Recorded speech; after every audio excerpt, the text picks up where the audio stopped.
Raja Meteorit Liar sedikit mudah tersinggung.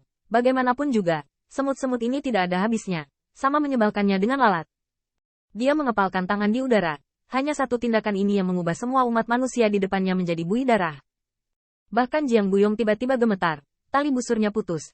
Dan dia jatuh dari langit lebih seperti layang-layang dengan tali yang putus. Desolate Meteorit King sangat tirani. Membuat tinju sesuka hati. Tidak hanya dapat menghancurkan banyak ras manusia yang kuat, tetapi juga membuat susunan teleportasi langsung hancur menjadi bubuk. Mendobrak jalan bagimu semut. Lihat apa yang bisa kamu lakukan dengan Raja Naimoto. Wajah Raja Meteorit Liar muram. Karena cahaya unicorn di telapak tangannya menjadi lebih kuat, dan langit berlumuran darah di langit tempat pancaran itu bersinar. Dari awal hingga akhir, satu-satunya hal yang dapat membuat Raja Meteorit Liar berpikir bahwa itu merepotkan sebenarnya adalah perlawanan Kilinzi. Yang lainnya, apakah itu Kaisar Kelinci Giok, Jaring Langit, atau manusia semut, bisa diabaikan. Namun, Raja Meteorit Liar hanya melihat formasi teleportasi yang berubah menjadi bubuk dan menimbulkan sentuhan kebanggaan. Tetapi mendengar bahwa ada badai di sisi lain Wen Tiangwan. Angin, angin, angin, angin besar, angin kencang, angin kencang.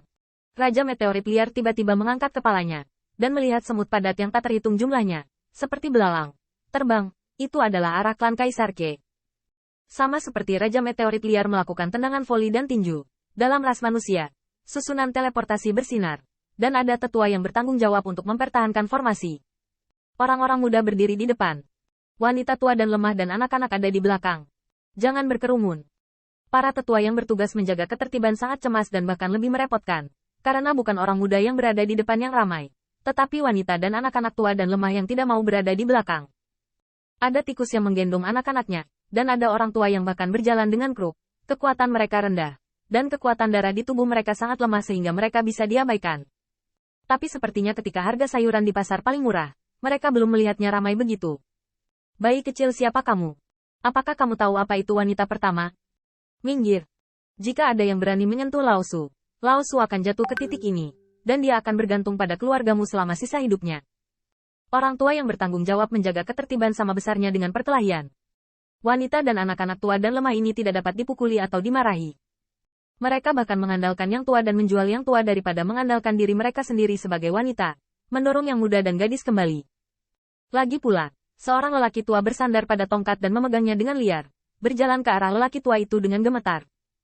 Penatua umat manusia ingin mengatakan sesuatu, tetapi diambil selangkah lebih maju oleh penatua. Sayang, jangan katakan apa-apa. Orang tua, saya berjuang untuk berjalan sekarang, dan saya tidak dapat menanam bibit di tanah selama 10 tahun. Aku bahkan tidak bisa menanam tanah. Hidup 1 hari lagi berarti membuang makanan 1 hari lagi. Biarkan aku pergi. Tidak peduli keluarga, negara, atau keluarga. Yang penting adalah untung. Tulang-tulang tua kita yang makan makanan kering sudah mati. Dan makanan yang kita simpan bisa ditinggalkan untuk bayi-bayi kecil. Apa yang dikatakan lelaki tua itu dibenarkan dan beralasan. Sehingga sang penatua bahkan tidak tahu bagaimana menyangkalnya. Namun, pada saat ini, melihat kemuliaan formasi teleportasi runtuh, mata sesepuh bergetar, dan formasi teleportasi Wen Tiangwan dihancurkan. Untungnya, klan Kaisar Ke tidak jauh dari Wen Tianpas, dan mereka telah membangun pos pemeriksaan di sepanjang jalan, dan mereka dilengkapi dengan susunan teleportasi di antara pos pemeriksaan. Apakah Sixia Empress? Saya adalah tetua ketiga dari Istana Yan Huang. Klan saya perlu meminjam formasi teleportasi bangsawan. Silakan buka dengan cepat dan hubungkan pola formasi. Pada saat yang sama, di klan Dike, Permaisuri Sixia sudah cemas seperti semut di panci panas, menanyakan sesuatu yang salah kepada Tiangwan. Dan bahkan apa yang terjadi pada pertempuran kaisar dari awal hingga akhir, dia benar-benar tahu. Dia bahkan lebih tahu apa yang akan dilakukan oleh ras manusia ini. Justru karena inilah dahi Permaisuri Sixia ditutupi dengan keringat dingin. Kalian tunggu dulu. Ini tentang penyebaran susunan teleportasi. Aku akan bertanya pada Yutian. Tapi si penatua sepertinya tidak bisa menunggu, dan ada gelombang teguran dari kerumunan yang ramai. Ya, 2 klan kita membentuk aliansi. Sekutu menggunakan formasi teleportasi. Apakah itu merepotkan? Permaisuri Sixia memiliki wajah jelek. Dia berjalan keluar dari istana Sixia dan melihat puncak gunung suci yang sangat kacau. Dia cemas dan kesal. Tuan, Anda mengatakan sesuatu. Wajah Ke Yutian rumit. Apa yang bisa dia katakan? Apa yang Anda harapkan dia katakan? Para leluhur pergi untuk menyelamatkan suku Wujin, Kaisar Tian Xingzai dan Yuan Tian dengan putus asa. Bahkan umat manusia sangat ganas dan tidak takut mati. Tetapi saya ingin mundur di sini. Apa yang bisa saya katakan? Kei Tian menggelengkan kepalanya, hanya untuk membuat nada suaranya setenang mungkin. Sekutu menggunakan susunan teleportasi, jadi tentu saja mereka harus membukanya. Pada saat itu, Kei Tian tampaknya dapat mendengar kematian tragis dari banyak ras manusia di Wentian Pass. Wentiangwan adalah Wentiangwan dari klan Kaisar Ke mereka. Saat ini, ketika musuh yang kuat datang, klan Kaisar Ke mereka tidak dapat menghentikannya sama sekali. Bahkan jika dia akan menjadi seorang kaisar, dia akan mati, hanya mengandalkan klan manusia. Mengandalkan ini ketika aliansi dibentuk saat itu dianggap oleh puluhan ribu orang sebagai ras manusia yang telah mengambil keberuntungan dan mengambil keuntungan dari klan kaisarnya. Hati Kei Tian bergetar, dan dia hanya bisa menggertakkan giginya. Dia tahu arah di mana Dewa Meteorit liar terbang. Dia sudah bisa memahami segalanya. Raja Dewa Huang Meteo bisa menghancurkan Wentian Pass dengan satu pukulan, dan menginjak-injak Kaisar Ke sampai mati. Sepertinya itu hanya masalah menggunakan beberapa pukulan lagi. Tapi Kei Tian masih menggertakkan giginya. Beritahu selanjutnya, ada Sixia, kamu juga harus bersiap.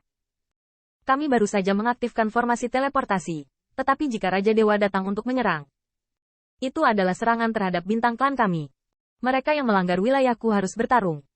Pada saat itu, manusia kuat yang terbang menuju Wentian Pass seperti belalang, dan bahkan ada banyak manusia kuat di alam dewa yang perlu menyeret seorang wanita tua dan lemah dan anak-anak yang bahkan tidak bisa terbang. Pada saat itu, di aula pil manusia yang baru dibangun, Qin Yichen mendengar suara teredam dari tungku pil agung yang jatuh ke tanah, serta bau kegagalan yang membara dalam alkimia. Tidak ada alkimia. Seorang master alkimia dari ras manusia keluar, tetapi melihat jiwa Qin Yichen berdiri di pintu masuk aula alkimia, menghalangi mereka. Kamu hanya alkemis, kamu bahkan tidak bisa menghentikan pukulanku. Tapi kita manusia. Kepala alkemis menyeringai, bukankah pria itu mengatakan jumlah hari? Tuan mungkin juga melihat jumlah hari yang kita miliki sekarang. Alkemis itu mulia, dan jumlah hari yang dimiliki tubuh harus lebih kuat daripada para ahli seni bela diri. Bagaimanapun, sang alkemis melewati jiwa Qin Yichen dan lewat. Qin Yichen menundukkan kepalanya. Aku juga manusia. Seorang alkemis manusia menoleh dan menyeringai. Saya mengetahuinya sejak lama. Tetapi akhirnya saya mendengarnya secara pribadi hari ini. Tuan Feng, roh primordial Anda tidak dapat menghentikan tinju Raja Meteorit Desolate, jadi Anda tidak perlu pergi. Tuan Hart, mengajari kami selama bertahun-tahun tanpa hasil. Apa? Tanda seru. Tanda seru. Di atas Tianhe, Qin Yichen sangat marah. Dia memegang gunung pedang penjara di tangannya, dan tiba-tiba menekan ke arah kapal utama Angkatan Laut Pengadilan Surgawi. Kekuatan tirani dan menakutkan, di bawah penindasan Xiongsan, langsung menghancurkan meriam perang Tianwei.